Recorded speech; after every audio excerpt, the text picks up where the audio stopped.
Olá, seja muito bem-vindo ao Panorama, um programa da TV Assembleia de Minas Gerais. Uma pesquisa divulgada pelo Instituto Datafolha apresentou uma série de dados sobre o comportamento dos brasileiros em relação ao consumo de bebidas alcoólicas. E um dos dados que mais chamou a atenção foi que metade dos entrevistados afirmou que consumiu menos álcool no último ano. Uma outra pesquisa, essa feita pela UFMG com o Ministério da Saúde e outras universidades, fez uma associação entre o consumo de bebidas alcoólicas e a depressão.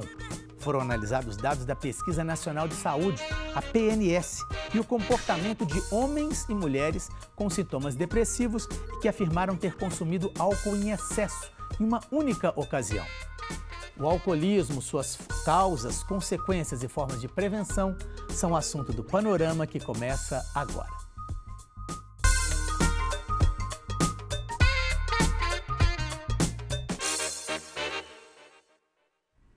Aqui no estúdio eu recebo a psiquiatra Júlia Cury, professora do Departamento de Psiquiatria da Faculdade de Medicina da UFMG. Júlia, muito obrigado pela sua presença. Obrigada pelo convite. Prazer estar aqui. Júlia, eu queria começar perguntando o seguinte: a questão do consumo das bebidas alcoólicas, muitas vezes as pessoas dizem que o álcool é a droga mais perigosa porque ela é legalizada, porque às vezes ela é até glamourizada e é um risco as pessoas consumirem bebida em excesso. Por outro lado, tem gente que diz que não, consumir álcool de vez em quando não faz mal, alivia o estresse, tira as tensões do dia a dia. Como é que você poderia colocar a sua posição em relação a essas duas teses relativamente contraditórias, vamos dizer assim? Existem, teorias de que qualquer quantidade de álcool faz mal, mas na verdade a gente chama de uso nocivo de álcool quando ele prejudica alguma situação da vida da pessoa. Ou ela dirige alcoolizada, ou ela se coloca em comportamentos de risco, como sexo sem proteção, fica mais impulsiva, mais agressiva. Essas pessoas, qualquer quantidade de álcool pode causar um prejuízo, um uso nocivo. Mas tem muita gente que bebe e não tem prejuízo algum, se numa quantidade adequada, de vez em quando. A pessoa que já é um dependente de álcool, ela já perdeu o controle sobre o uso do álcool. Aí sim, essa pessoa não pode beber nenhuma quantidade, porque quando ela começa, ela tem dificuldade ou não consegue parar. Pois é, dá para se perceber o momento, o limite em que a pessoa deve começar a se preocupar com isso? Por exemplo, alguém que costuma beber socialmente, mas, vamos dizer assim, não tem nenhum problema. Mas a partir de um determinado ponto, esses problemas começam a existir. Como é que uma pessoa pode observar isso para ajudar a outra que está nesse caso? O primeiro sinal de alerta é aquela pessoa que não tem controle sobre o início ou a continuidade. Então, ela se programa para não beber hoje, mas ela não consegue não beber hoje. Já é uma perda de controle, já é um uso compulsivo. Ou quando ela começa, ela não consegue parar. Ou ela vai aumentando a quantidade de álcool para sentir o mesmo prazer ou alívio que antes. Ou quando ela não bebe, ela se sente mal, tem sinal e sintoma de abstinência. Ou quando começa a prejudicar as atividades de vida diária dela. Então, começa a ter uma queda no rendimento no trabalho, nos estudos, prejuízo nos relacionamentos. Normalmente, as pessoas ao redor começam a perceber essa relação patológica com o álcool e os prejuízos antes da própria pessoa.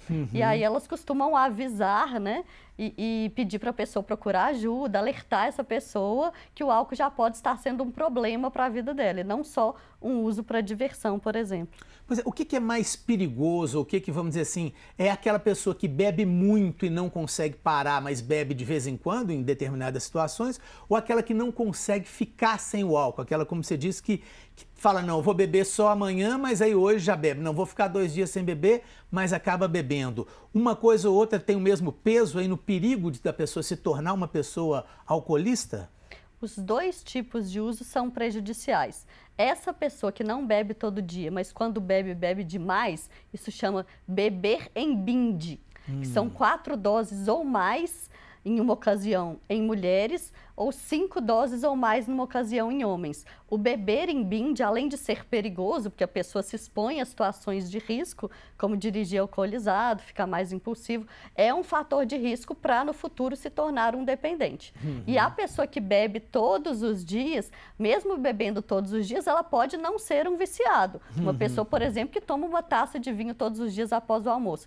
Então, não é a quantidade que define, é a relação com a bebida alcoólica. Se essa pessoa que bebe todos os dias perdeu o controle, ela não tem escolha mais entre beber ou não beber. O dia que ela não tem a bebida, o acesso à bebida, ela passa mal, ela entra em abstinência. O dia que ela não pode beber, ela não consegue ficar sem beber. Então, é muito mais essa relação de perda de liberdade, de compulsividade, do que a quantidade que bebe. A quantidade, então, não é determinante nesse caso? Não é determinante. Tem muitos outros sintomas que determinam a dependência. A tolerância, que é a diminuição de efeito com o tempo, e aí a pessoa tem que ficar aumentando. Síndrome de abstinência, quando para ou quando reduz o uso. Dificuldade de parar, até quando está ciente dos prejuízos, tem noção de que os prejuízos são causados pela bebida e mesmo assim não consegue reduzir. Os prejuízos em outras áreas da vida, e isso caracteriza a dependência, não a quantidade de uso de álcool. Perfeito. Bom, uma pesquisa divulgada pelo Instituto Datafolha apresentou uma série de dados sobre o consumo de bebidas alcoólicas dos brasileiros nos últimos anos. Vamos ver alguns números. 53% dos entrevistados disseram ter consumido menos bebidas alcoólicas este ano, se comparado ao ano anterior. 12% disseram ter consumido mais bebida. E 35% afirmaram que não houve mudança no consumo.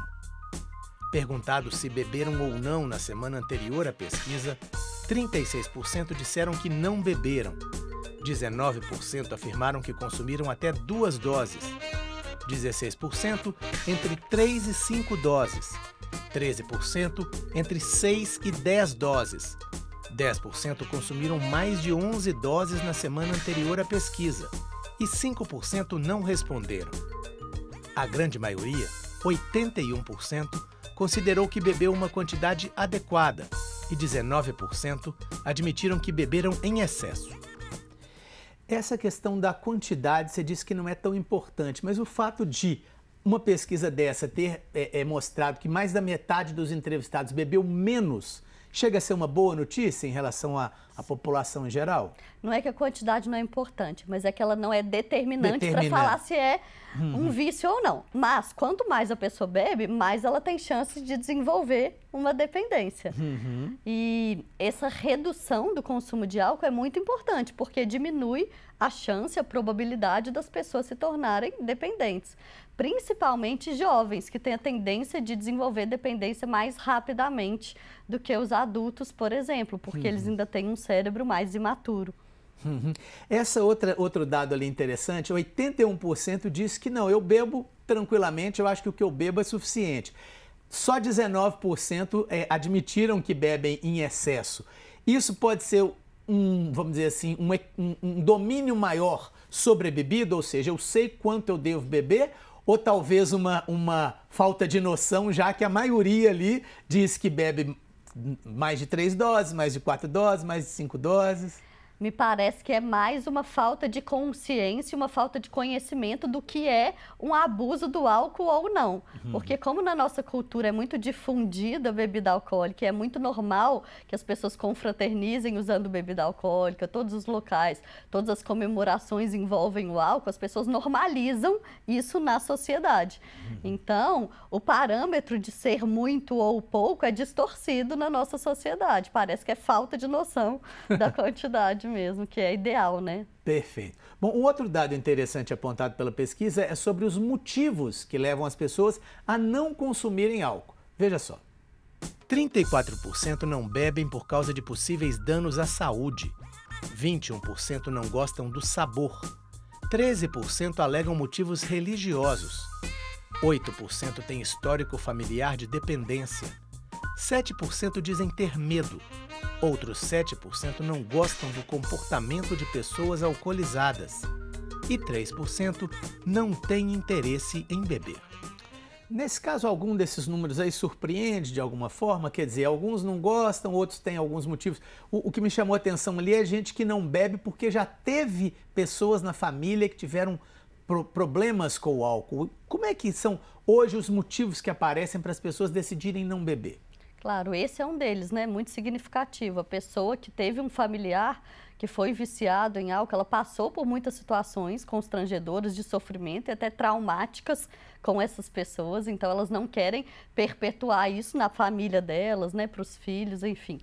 Um outro motivo que eu tenho visto são as redes sociais, influenciadores que estão nessa moda de vida saudável e divulgando isso nas redes sociais.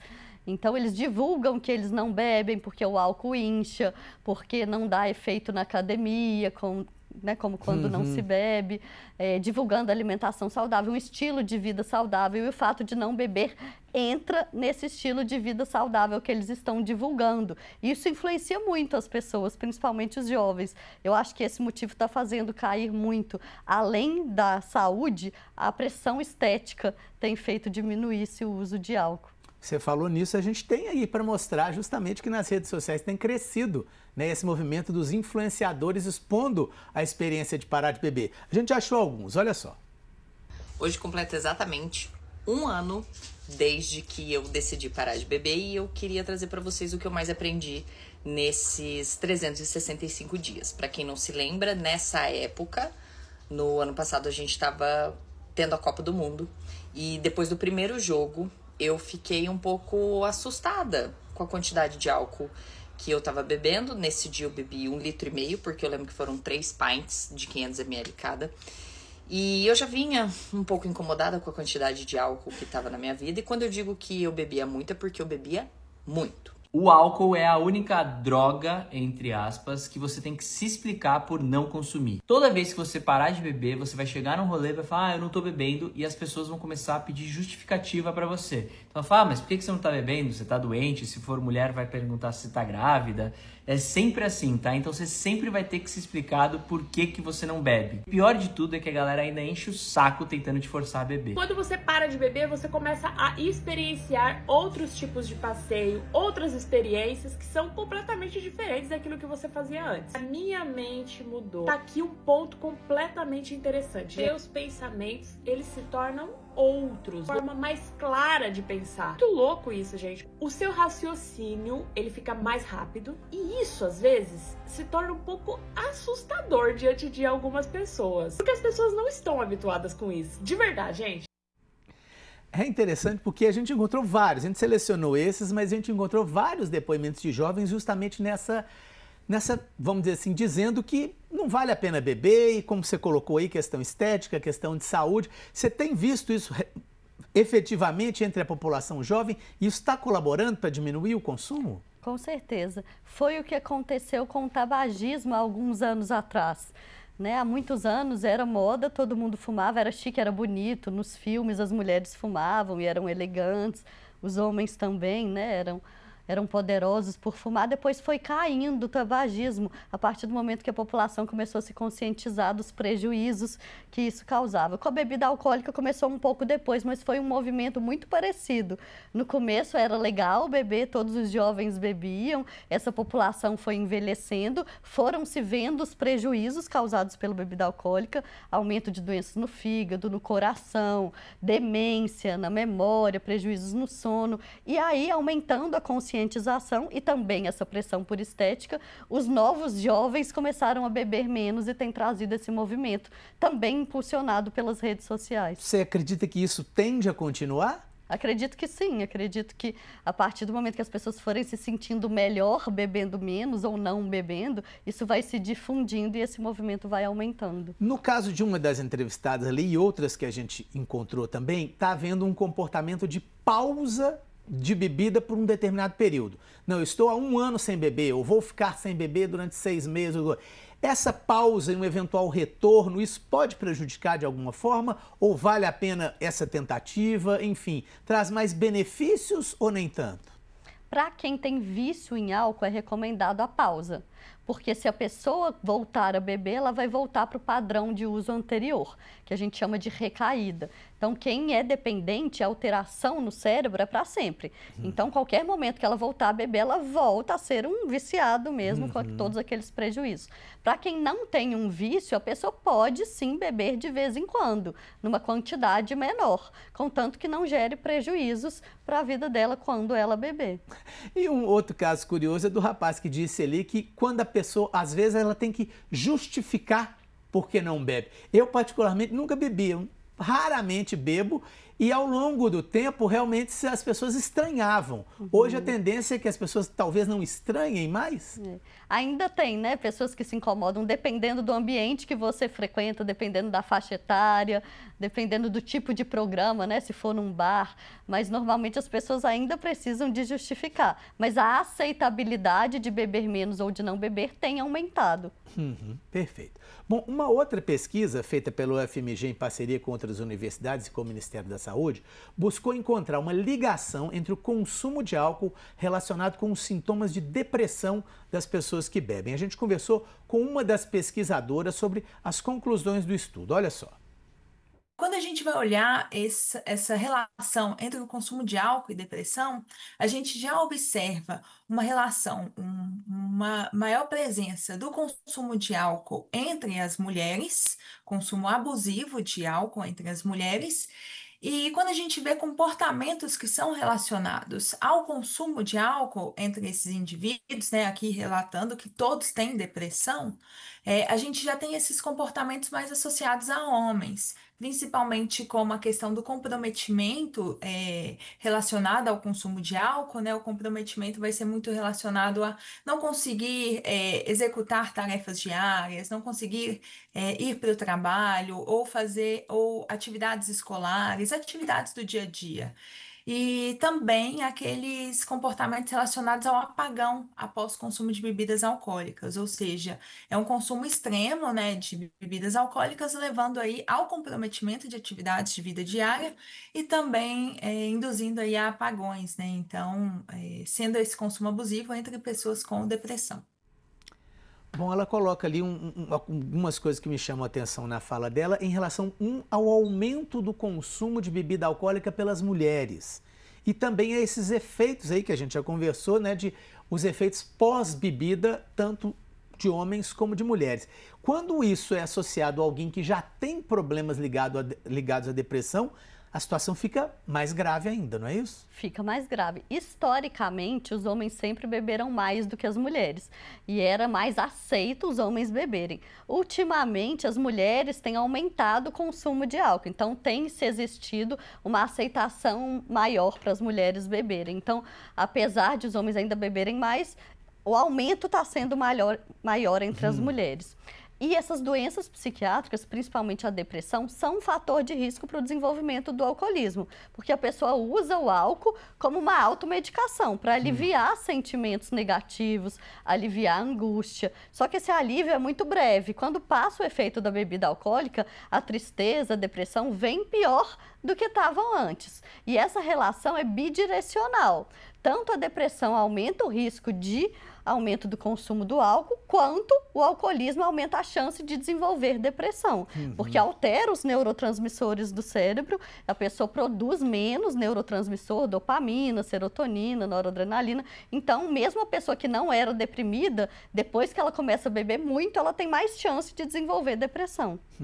Existem diferenças no tipo de consumo de bebida entre homens e mulheres? Por exemplo, eu lendo sobre isso, em algum lugar eu li que os homens normalmente consomem mais em grupo e as mulheres costumam consumir mais reservadamente. Isso tem fundamento? Sim, homens consomem mais, até pela pressão do grupo, né? Por ser bonitos, homens beberem ali, para mostrar a masculinidade, né? E eles tendem a consumir bebidas que são mais fortes em grupo, e as mulheres mais para aliviar sentimento de ansiedade, de tristeza, por isso um comportamento mais reservado.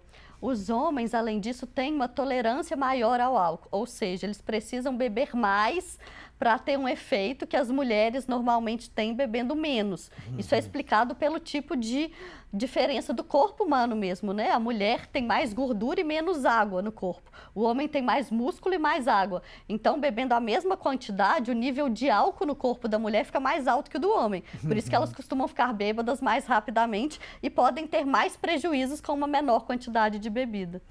Perfeito. Bom, uma outra questão que foi abordada pelas pesquisadoras, a gente até comentou aqui também, é uma espécie de válvula de escape, o uso do álcool como válvula de escape justamente para quem tem os sintomas de depressão. Olha só. O alcoolismo está muito relacionado hoje como uma saída ali, uma sensação de que a pessoa consegue se sair daquele quadro de depressão, né? Ela consegue momentaneamente se afastar daquele quadro de tristeza profunda, de não conseguir ali fazer nenhuma atividade, que é algo que geralmente pessoas com depressão vão apresentar, cada um com seu sintoma específico, né? Mas acaba sendo um quadro comum. E o consumo de álcool vai trazer ali uma sensação de retirar a pessoa daquela sensação momentânea. No entanto, não é recomendado justamente porque, além de estar associado aí com diversas doenças crônicas não transmissíveis, né, outras doenças crônicas não transmissíveis, também vai estar associado a uma piora do quadro diagnóstico ali da depressão. Foi o que a gente já comentou, né? Agora, isso também pode acontecer com quem não tem depressão? Essa questão de entrar na bebida por uma válvula de escape de alguma frustração, de algum problema? Claro, estresse, ansiedade, o burnout, né? Trabalhar demais, pressão, problemas nos relacionamentos, na família, no trabalho, levam as pessoas a beber para fugir da realidade ou para ter um alívio daqueles problemas, porque na hora que ela bebe, ela esquece um pouco daqueles problemas e consegue relaxar. Mas como a gente estava falando, quando acaba, né, o efeito da bebida, o problema continua e o efeito do estresse volta maior ainda. E a capacidade da pessoa de resolver as questões também pode ficar, né, comprometida com os efeitos posteriores da bebida, ressacas, problemas, uma série de coisas. Claro, problemas da concentração e da memória que o álcool prejudica, principalmente beber a longo prazo prejudica a memória, aumenta a chance até de ter demências, tudo isso vai prejudicar. Júlia, a gente está caminhando para o finalzinho. Tem alguma coisa que você gostaria, algum conselho, alguma dica para aquela pessoa que bebe, mas que eventualmente pode estar bebendo em excesso, para aquele familiar que está vendo que tem uma pessoa aí que pode estar iniciando algum problema com álcool? O que dizer para essas pessoas? Busque entender qual que é a função do álcool para você. É para fugir de problema, é para te dar alívio, é para te dar prazer, é para confraternizar, é porque você é muito tímido, então quando você bebe você fica extrovertido. Porque depois que a gente entende a função do álcool, que é diferente para cada pessoa, a gente usa outra estratégia para substituir o álcool e que não vai ser prejudicial. Então, o que eu posso fazer? Uma meditação, um mindfulness, eu posso aprender estratégias de relacionamento para eu interagir melhor com as pessoas sem o uso de bebida alcoólica, eu posso fazer uma terapia para aliviar as pressões do dia a dia, um esporte, arte, dança. Então, você vai colocar algo no lugar do álcool. Não adianta só tirar sem pôr nada no lugar, senão você deprime. E se você já está percebendo que está difícil de parar de beber ou que o álcool está te trazendo prejuízo, procure um profissional de saúde mental, de preferência psicólogo e psiquiatra, que ele vai saber fazer o diagnóstico, se você já está com um vício ou não e se precisa de entrar com um tratamento. O tratamento pode ser com ou sem medicamentos, dependendo de qual que é o nível da dependência alcoólica. E isso pode variar muito de pessoa para pessoa? É um caso, vamos dizer assim, uma coisa bem particular? Isso é muito individual, né? Tanto a função do álcool para a pessoa, quanto o nível de gravidade da dependência, o tipo de tratamento varia muito. Perfeito. Júlia, muitíssimo obrigado pela sua entrevista. Eu que agradeço, obrigado pelo convite. Até a próxima. Bom, o Panorama termina aqui. Se você quiser rever esse programa, basta ir ao portal da Assembleia, ao YouTube ou seu tocador de podcast preferido. Muito obrigado pela audiência e até o nosso próximo programa.